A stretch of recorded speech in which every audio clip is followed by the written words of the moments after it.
Bonjour, je m'appelle Christelle Mariet, je suis ingénieure pédagogique au MOOC Lab INRIA. Et mon intervention aujourd'hui vise à poser les bases de la discussion qui suivra en introduisant tout d'abord le concept de MOOC et en pointant quelques questions qu'il convient de se poser lorsqu'on envisage de créer un MOOC. Pour cela, je vais m'appuyer sur des informations issues de l'expérience française en matière de MOOC. Une petite présentation du MOOC Lab INRIA pour commencer. Le MOOC Lab a été créé en mai 2013. Il réunit des chercheurs et des ingénieurs INRIA autour de missions liées à l'enseignement avec le numérique. Tout d'abord des missions liées au développement informatique et c'est dans ce cadre que le MOOC Lab a participé à la mise en place de la plateforme France Université Numérique, plateforme de MOOC du ministère de l'Enseignement supérieur et de la Recherche français. Le MOOC Lab développe également de nouvelles fonctionnalités sur cette plateforme pour les cours réalisés par le MOOC Lab sur des thématiques liées à l'informatique et aux mathématiques.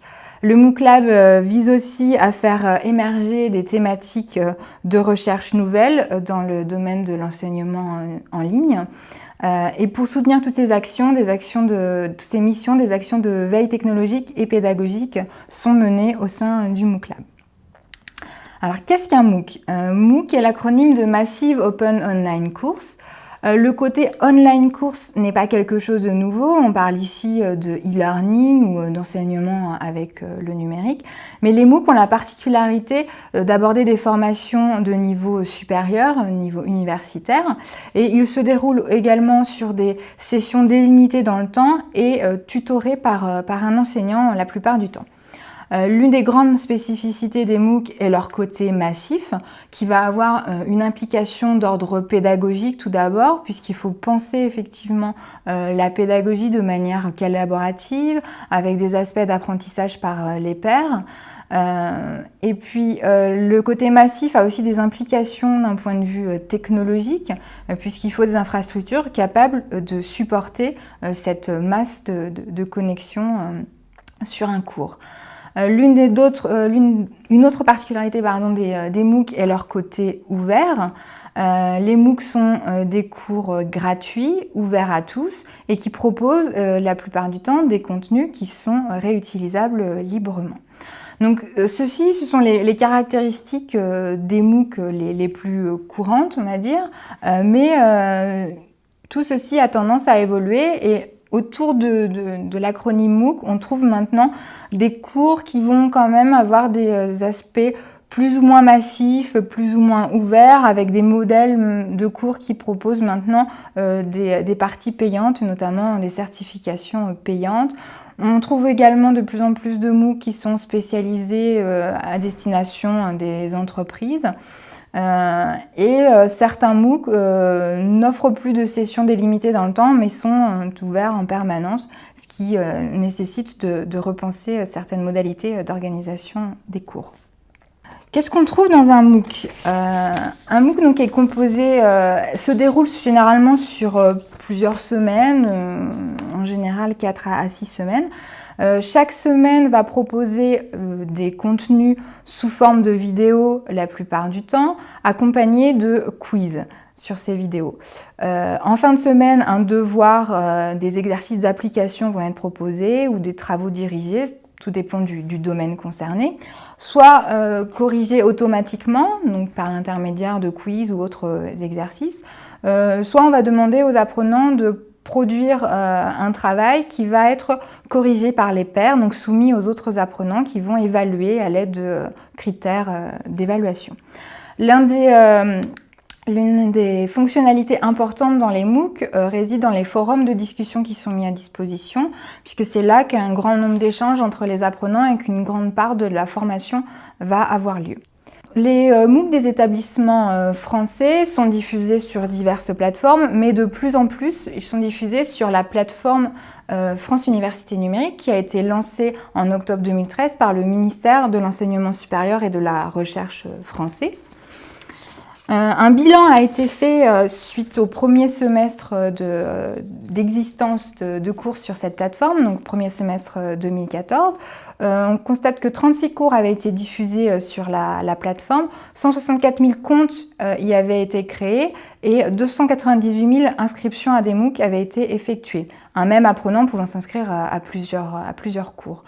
9 600 inscrits en moyenne sont constatés par cours et environ 10% des inscrits terminent le cours, ce qui peut paraître faible, mais voilà, on peut discuter ensuite de ces chiffres. Les cours proposés sur Fun, comme sur la plupart des plateformes de MOOC, concernent des domaines très variés, environnement, juridique, sciences, management, sciences humaines et sociales ou économie par exemple. En amont de la réalisation d'un MOOC, il faut se poser un certain nombre de questions. Tout d'abord, il faut identifier si le cours concerné a les caractéristiques requises pour un MOOC. Avec un MOOC, on vise généralement de proposer des cours de qualité qui peuvent intéresser une cible très large. Et il faut penser à plus long terme et pas uniquement à la première session de diffusion du cours. Effectivement, vu l'investissement initial demandé en termes de temps et d'argent, il faut penser le MOOC comme quelque chose de récurrent et s'assurer que le public sera toujours au rendez-vous. Au-delà de la formation des apprenants, plusieurs motivations peuvent justifier la réalisation d'un MOOC. Et ces motivations peuvent être liées à la stratégie de l'établissement. Un MOOC peut être mis en place pour attirer de nouveaux étudiants. Il peut être également réalisé pour développer la formation continue d'un établissement. Un MOOC peut également avoir pour objectif de valoriser la recherche et de former sur des problématiques émergentes. C'est notamment le cas des MOOC qui sont réalisés par le MOOC Lab INRIA. Et un MOOC peut aussi être l'occasion pour un établissement de mettre en œuvre de nouvelles pratiques pédagogiques. Une des grandes questions à se poser avant de se lancer dans la réalisation d'un MOOC, c'est de savoir quelle équipe va être présente pour le concevoir et le réaliser. C'est un travail assez conséquent et il ne faut pas partir seul dans l'aventure. Comme dans la réalisation de toute formation, il convient de définir le public visé par le MOOC. Alors quelques chiffres sur le public de Fun. On constate que 40% des participants au MOOC Fun possèdent un master ou un diplôme d'ingénieur. 63% ont une activité professionnelle et 64% entre 25 et 50 ans. Donc on constate ici que finalement les étudiants ne sont pas le public majoritaire des MOOC. Donc si on souhaite cibler ce public particulier, il faut réfléchir à une approche et à une communication spécifique auprès des étudiants. La difficulté à atteindre la cible visée est une des grandes caractéristiques des MOOC. On a beau cibler un public précis avec notre formation, les MOOC étant par essence des cours ouverts, le public participant est parfois bien différent du public que l'on avait ciblé. Donc c'est un paramètre à prendre en compte et il faut savoir, voilà, en tant qu'enseignant, s'adapter à ce phénomène. Les MOOC ont aussi pour vocation, en tout cas à l'origine, de pouvoir atteindre un maximum de personnes et notamment de donner accès à des formations supérieures, à des publics qui sont parfois peu diplômés. On a du mal à atteindre cette cible actuellement, donc il y a tout un travail à faire pour penser des MOOC qui soient en mesure d'atteindre cet objectif-là. Alors les MOOC peuvent être utilisés principalement de deux manières. On peut les envisager comme des formations complètement autonomes et autosuffisantes, ou on peut les envisager comme intégrées à des cursus de formation existants, en présentiel notamment. Si on souhaite intégrer un MOOC dans un cursus de formation, il convient de repenser l'approche pédagogique de la formation présentielle pour qu'elle s'articule au mieux et de façon pertinente avec le MOOC.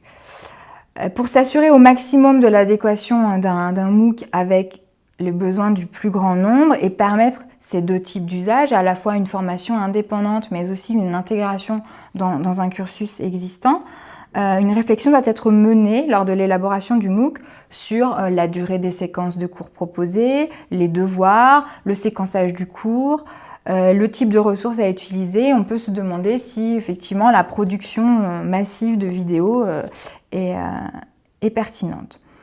Si on s'adresse à un public spécifique dans le cadre d'un cours, on pourra créer une instance spécifique du MOOC spécialement ouverte pour ce public, donc dont l'accès sera restreint. Et on parle alors de SPOC, Small Personal Online Course. Ensuite, l'une des premières questions finalement à se poser, une fois qu'on a spécifié un peu notre projet, qu'on a fait un état de l'art de l'existence, c'est est-ce qu'il est vraiment nécessaire de créer un nouveau MOOC ou est-ce qu'on ne peut pas s'appuyer sur un MOOC existant? La question de la plateforme maintenant. Pour diffuser un MOOC, donc il faut choisir une plateforme. On voit maintenant se développer de plus en plus de plateformes. Les plateformes, les précurseurs et les plus renommées sont les plateformes américaines telles que EDX, Udacity ou Coursera. On a également un nombre croissant de plateformes qui se développent à travers le monde. MyriadX pour les MOOC hispanophones, Iversity qui est une plateforme allemande, FutureLearn qui est une initiative britannique. Et donc la France, comme je l'ai expliqué tout à l'heure, a elle aussi lancé sa propre plateforme. Alors pourquoi? Eh bien tout d'abord, il y avait une volonté de structurer et de soutenir les établissements français de l'enseignement supérieur dans leur utilisation de la formation numérique. Un autre objectif est de valoriser la francophonie parce que l'anglais n'est pas la seule langue de diffusion des connaissances. Un autre point essentiel était, à travers la plateforme PUM, de pouvoir contrôler maîtriser la confidentialité des données des étudiants et éviter qu'une exploitation commerciale en soit faite, comme c'est parfois le cas sur certaines plateformes américaines. Et puis, l'idée en développant une plateforme nationale, c'est d'éviter qu'un nombre restreint d'acteurs ait le monopole de la diffusion des connaissances au niveau mondial. Donc les MOOC n'ont pas fini de faire parler d'eux, même si voilà, ils sont soumis à discussion et font parfois polémique. Les expériences passées sur ces cours montrent qu'ils ont encore un bel avenir, mais que des évolutions sont sans doute nécessaires. On parle de plus de personnalisation des parcours de formation, avec des formations à la demande, granulariser les parcours, tout en s'assurant qu'ils restent pertinents d'un point de vue pédagogique. Une grande demande est faite aussi du point de vue de la certification. Alors elle se fait de plus en plus sur les MOOC dans les plateformes américaines, mais cette certification est souvent payante. Donc quel modèle pour les MOOC, pour les établissements français? Est-ce que la certification est vraiment quelque chose de nécessaire et qui va pouvoir être mis en place? Et puis une autre évolution tente à revenir au fondement des MOOC. Le premier MOOC était un MOOC connectiviste et visait à mettre à profit l'intelligence collective. Et on parle de plus en plus aujourd'hui de combiner formation et sciences citoyennes. L'idée serait de faire participer les apprenants à des projets de recherche tout en se formant sur un sujet. Et donc on parlerait alors de Massive Open Online Research.